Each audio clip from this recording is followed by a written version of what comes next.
वासना देवी मंदिर के महंत यति नरसिंहानंद सरस्वती जी के सिर को तन से जुदा करने अर्थात उनका सिर काटने की धमकी देने वाले इस्लामिक कट्टरपंथी भारत को शरिया अर्थात इस्लामिक कानूनों के अनुसार चलाना चाहते हैं, या यूं कहें भारत में शरिया लागू करने के लिए पूरी तरह से प्रयासरत हैं। वैसे ये पहली घटना नहीं है जब मजहबी कट्टर मुसलमान दूसरे धर्म के लोगों पर ईश निंदा का आरोप लगाकर उनकी जान के दुश्मन बन गए हैं। ऐसी असंख्य घटनाओं में से एक अति महत्वपूर्ण घटना आज से लगभग 100 वर्ष पूर्व ब्रिटिश भारत में घटित हुई थी, जिसे मुस्लिम तुष्टीकरण की राजनीति के कारण लगभग भुला दिया गया है। तो जानते हैं क्या थी वो घटना और क्या थे उसके पीछे के कारण। 1920 के दशक में ब्रिटिश भारत में मुस्लिम तुष्टीकरण की नीति और मुसलमानों का मजहबी उन्माद अपने पूरे उफान पर था। तुर्की के इस्लामी खलीफा की गद्दी और उसके साम्राज्य को बचाने के लिए पूरे भारत में मोहनदास गांधी की अध्यक्षता में कांग्रेस के समर्थन से मुसलमानों द्वारा खिलाफत आंदोलन चलाया जा रहा था। पूरे भारत में धर्मांतरण, क्रूरता और वहशीपन की घटनाएं अपने चरम पर थीं। हिंदू धर्म और हिंदुओं को अपमानित करने के उद्देश्य से कट्टरपंथी मुसलमानों ने सीता का छिनाला नाम से एक पैम्फलेट प्रकाशित किया, जिसमें माता सीता को एक वैश्या के रूप में वर्णित किया गया था। सन 1923 में मुसलमानों की ओर से 2 और पुस्तकें 19वीं सदी का लंपट महर्षि और कृष्ण तेरी गीता जलानी पड़ेगी प्रकाशित हुई थी।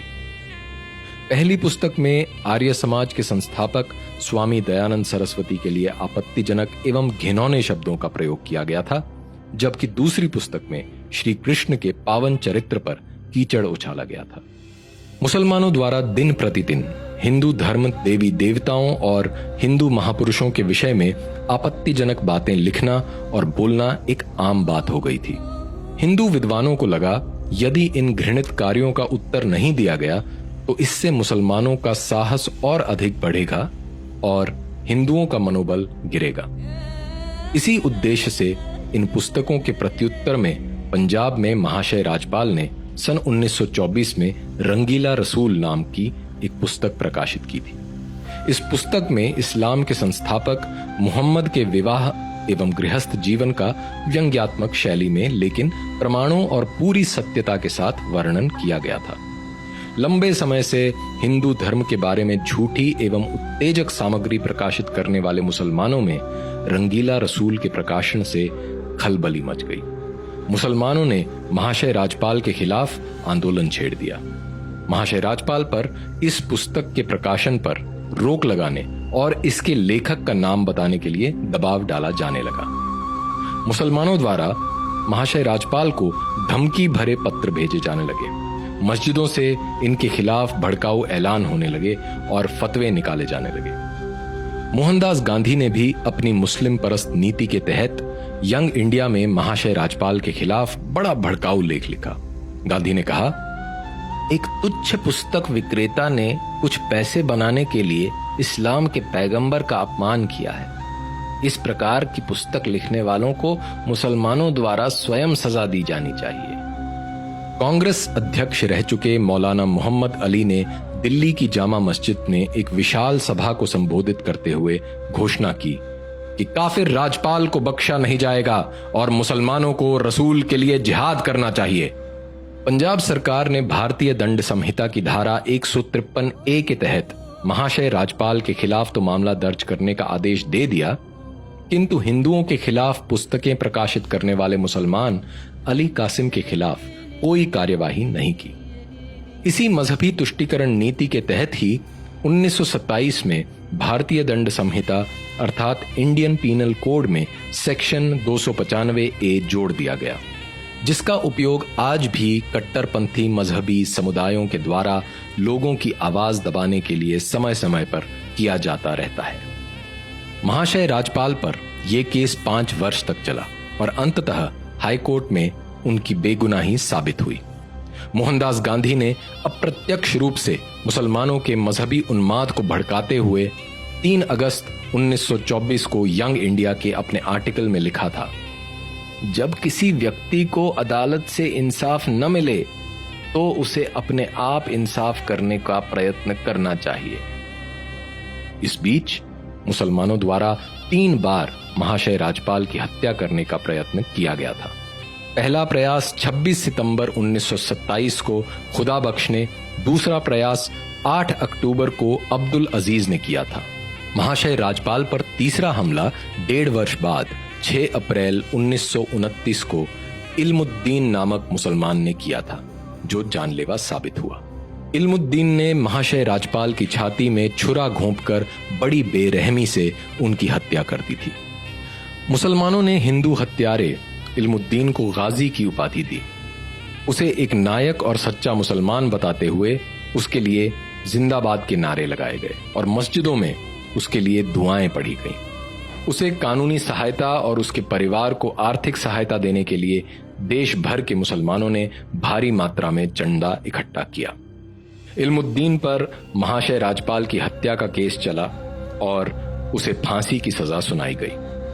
मोहनदास गांधी द्वारा कैद आजम कहे जाने वाले मोहम्मद अली जिन्ना ने कोर्ट में इल्मुद्दीन की पैरवी की थी। 31 अक्टूबर 1929 को इल्मुद्दीन को फांसी दे दी गई। उसके जनाजे में 6 लाख मुसलमान इकट्ठा हुए।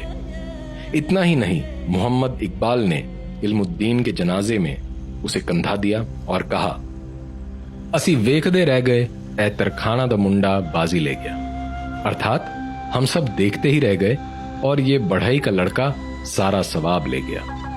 मोहम्मद इकबाल ने न केवल इल्मुद्दीन की प्रशंसा की, बल्कि ये भी कहा कि राजपाल को बहुत पहले ही मार दिया जाना चाहिए था। आज ही की तरह उस समय भी एक ओर जहां अपने मजहबी उद्देश्यों को पूरा करने के लिए राजनीति का उपयोग करने वाले मोहम्मद अली जिन्ना, मोहम्मद इकबाल और मोहम्मद अली जौहर जैसे मुसलमान थे, जिन्होंने अपने मजहब को प्राथमिकता देते हुए बिना किसी संकोच एवं दुविधा के एक मुसलमान इल्मुद्दीन का साथ दिया था और रंगीला रसूल के प्रकाशक को ही दोषी ठहराया था, वहीं दूसरी ओर मोहनदास गांधी जैसे तथाकथित हिंदू नेता थे जो हिंदू मुस्लिम एकता के नाम पर हिंदुओं को भ्रमित करते रहे।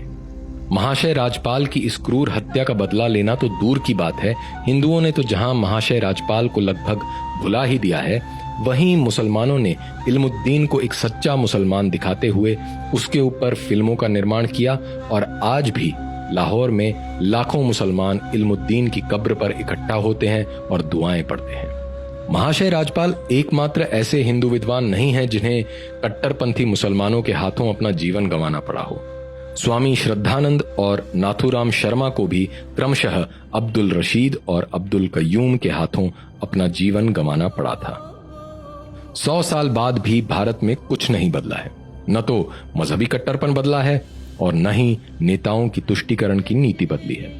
आज भी हिंदू उन मूल विहीन दलों के पीछे चल रहे हैं जो अपने राजनीतिक हित साधने के लिए धर्म को केवल एक साधन के रूप में इस्तेमाल कर रहे हैं। 2 दिसंबर 2015 को तत्कालीन उत्तर प्रदेश सरकार के मंत्री आजम खान ने आरएसएस के नेताओं पर समलैंगिकता का आरोप लगाते हुए कहा था, आरएसएस के नेता समलैंगिक अर्थात होमोसेक्सुअल होते हैं, इसीलिए वो शादी नहीं करते हैं। इसके प्रत्युत्तर में अगले दिन कमलेश तिवारी ने इस्लाम के संस्थापक मोहम्मद को दुनिया का पहला समलैंगिक करार दिया था। इसके बाद पूरे भारत में मुसलमानों ने शरिया के अनुसार कमलेश तिवारी के लिए मौत की सजा की मांग करते हुए उपद्रव करना आरंभ कर दिया था। अगले ही दिन उत्तर प्रदेश सरकार ने कमलेश तिवारी को NSA अर्थात राष्ट्रीय सुरक्षा कानून के तहत गिरफ्तार कर लिया।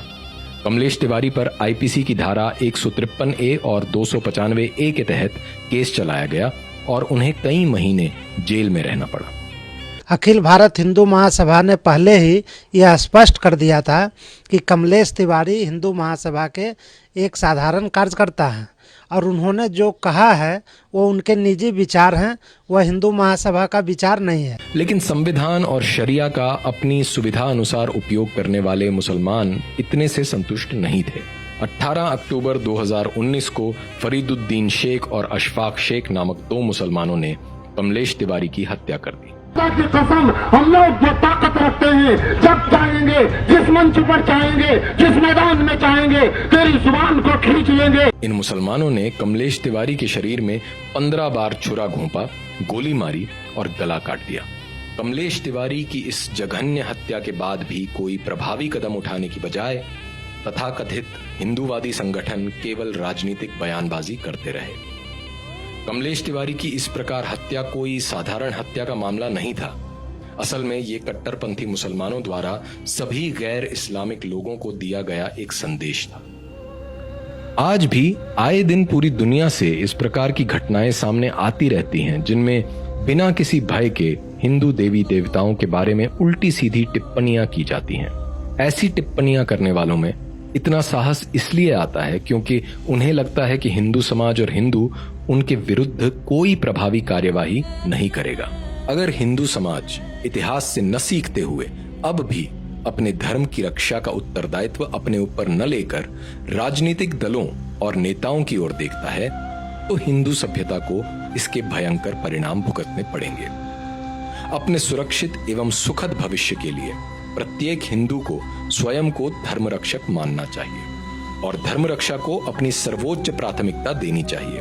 पुनर्जन्म में विश्वास रखने वाले हिंदुओं को बिना किसी भय के एवं पूरी शक्ति से स्वयं अपने धर्म की रक्षा के लिए उठ खड़े हो जाना चाहिए।